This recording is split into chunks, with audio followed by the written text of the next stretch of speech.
Yo, what's up, good people, and welcome back to another exciting episode of the CJ's Food Bite. And today, sorry, I have a youngie that I can only compare to Elanga, Hannibal, the Greenwood. No, Greenwood, not at all. Not at all. Welcome to this channel. Thank you very much. Please tell our viewers who your name is, and of course, the team is here. Yeah, My name is Morgan Waithaka. a proud Manchester United fan, and I'm happy to be here. And of course, he's proud. That is what he's wearing his jersey. We know of a team that does not, that the fans do not wear their jerseys when they are doing badly. I'm not going to mention for fear of being thrown stones at. So Morgan, let us get straight into the video. We are starting with the weekend, the previous weekend fixtures. Now your team did so well. Yes. But again, I don't know what is happening. You guys were, I'm part of that team, but okay. We were 2-0 up by halftime. Yeah. But then Rodrigo happened. Rafinha happened. Yeah. What do you think is going on at United, man? It's becoming a tradition that United are losing leads. When we are having a lead, we normally become complacent and we find ourselves conceding goals. It's astonishing that United are currently the 5th highest team in In terms of losing points from winning positions. Oh, Yeah. that is sadly. But you think, Ralph Rangnick, since he came, he hasn't lost a game, has he? He has. He has? Yeah. He hasn't lost as many games as United had lost previously under Ole. Yeah. Now, let us look at the subs that he made. Well, he got off Pogba and brought Fred and then brought on Elanga. I think that was a tactical substitution according to me. Yeah. Do you think really Ralph Rangnick expected the two subs, Fred and Elanga, to do exactly what they did? Yes, because you could see the conditions. the playing conditions were very terrible. The players that were in the field were tired. You could see Pogba. His facial expressions were showing that he was getting tired. So bringing on Fred and Elanga would bring speed, energy to the team. And those two are the same players who scored the 2 goals that Maguire scored. Yeah. Maguire scored 80 million pounds for his score. What can you say about that? Well, it's been a long time coming. 140 corners, first goal from United. So I think he should be doing this on a more regular basis. On a more regular basis. By the way, this past season, Maguire was among, let's say, the best defenders. But again, we have seen that he has cost Man United a lot. What do you think is the issue? Is it about confidence levels going down? Is it about what we are hearing rumors of the divide in the dressing room, or what exactly you think the problem is, specifically with Maguire? I think the problem that's facing Harry Maguire at the moment is is short of confidence. And being the Man United captain, I think the expectations from him should be high. Yes. And I think those are weighing him down. But right now, I think he's motivated enough to carry on. After the 4-2 win against Leeds, and he's the one who scored the second goal. Okay, let us move to the next game. Chelsea played Crystal Palace. The new signing, Lukaku. It's not a difficult one for me to say because you know the team that I support. Lukaku had 2 touches in the first half and 7 touches the entire 90 minutes. I mean, what do you think is happening to him? He was so good at Inter and the what at Inter and so what is going on with Lukaku? I think on Saturday he set a new record from 2004. Those are the least amount of touches from an outfield player. And I think it's been said, ever since his time when he was at Manchester United, he had a bad touch. Now he's come to the point where he doesn't have touches at all. So I think Chelsea fans, banter. Lukaku, as we call him on Twitter, Lakaka, he's just going to be a waste of 100 million. You think so? Yeah.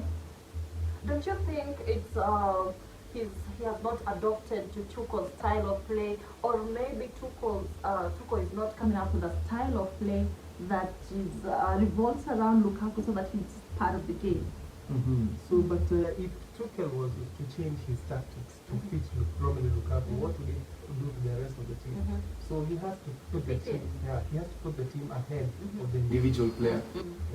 So you think he will somehow pick up, or like he kept trying to call about everything at Inter being good, the water at Inter, the fans at Inter? Do you think he will somehow just get his confidence levels back and pick things up as the season goes on? As a player, I'd want him to raise his confidence because He has the talent, no doubt about that. But as an opposition fan, I hope he continues. I love the sound of that. Manchester City, the master himself, Pep Guardiola, lost to Antonio Conte, an entertaining match. Harry Kane has not been so good since the season began under Nuno Espirito Santo. But we saw in this game, Harry Kane and Son combo was so on fire.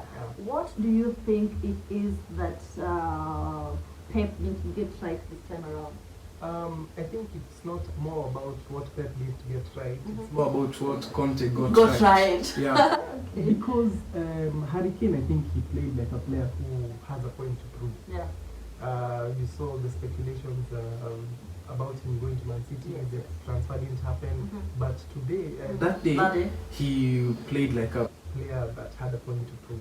A player that had a point to prove. Well, someone was saying that Pogba played the way he played because he was playing to impress suitors around him. Well, or, maybe is that the same case with Kane? He was praying to pray.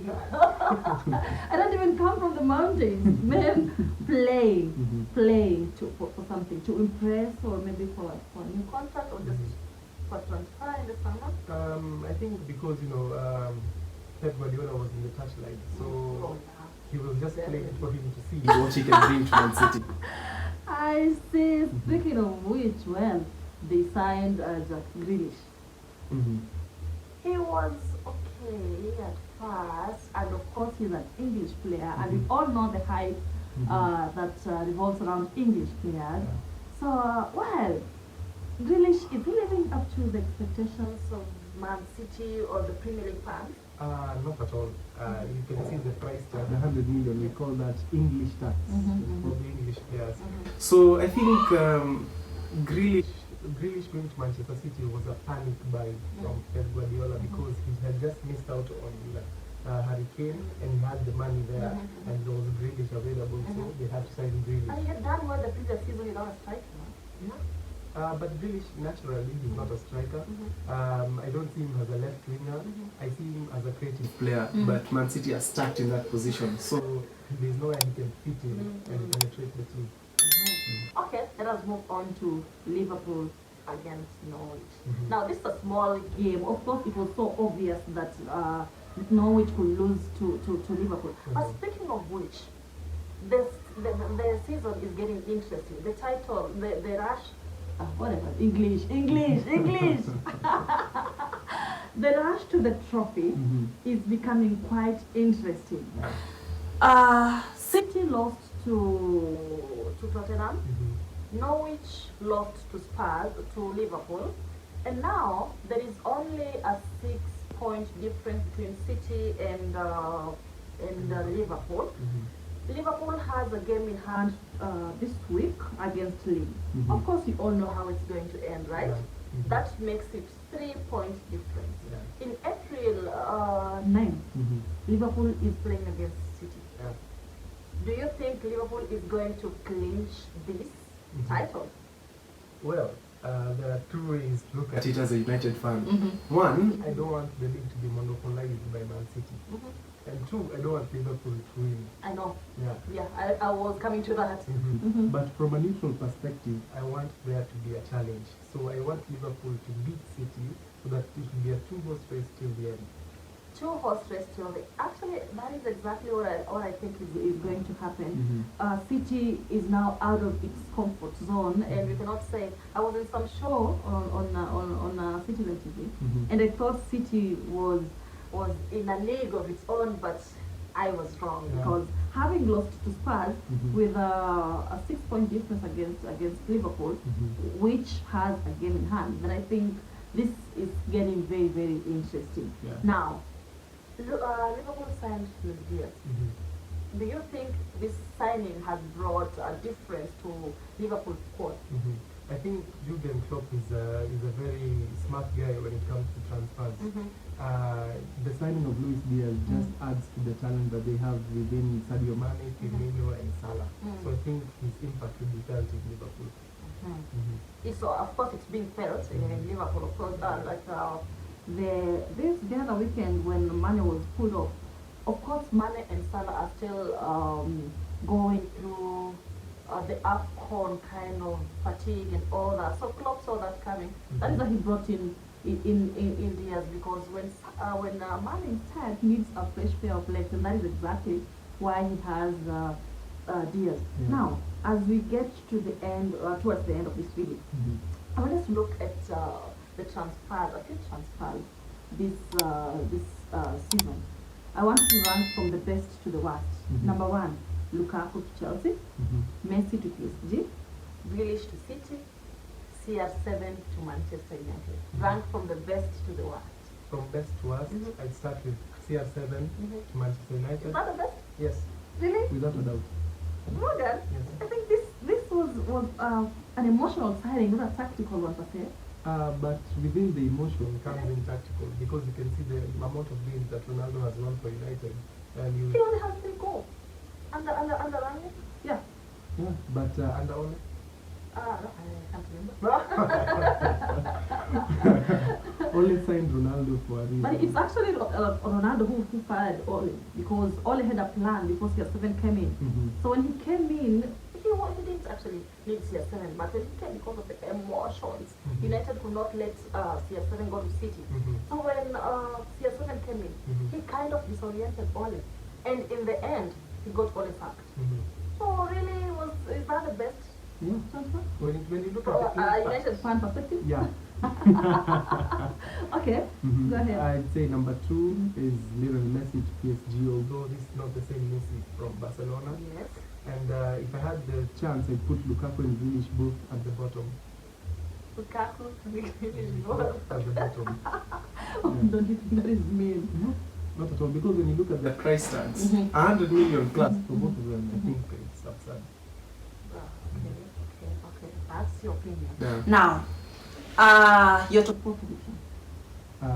City, Liverpool, Man United, Chelsea. Did you say Man United? yes, Vi- I believe. Viewers, Morgan has just said that Man United is going to finish 3rd. Third, Chelsea, 4th. Tottenham, I don't care about Arsenal. But Arsenal has 3 games in hand, and it is, I think, 6-3. No, And they have 3 games in hand. And you still think Man United will finish 3rd, and Arsenal will finish wherever they'll finish? yeah. If optimism was a person, here is a true definition of optimism. That is it from us for today, guys. If you're new here, please subscribe. Until next time, a peace.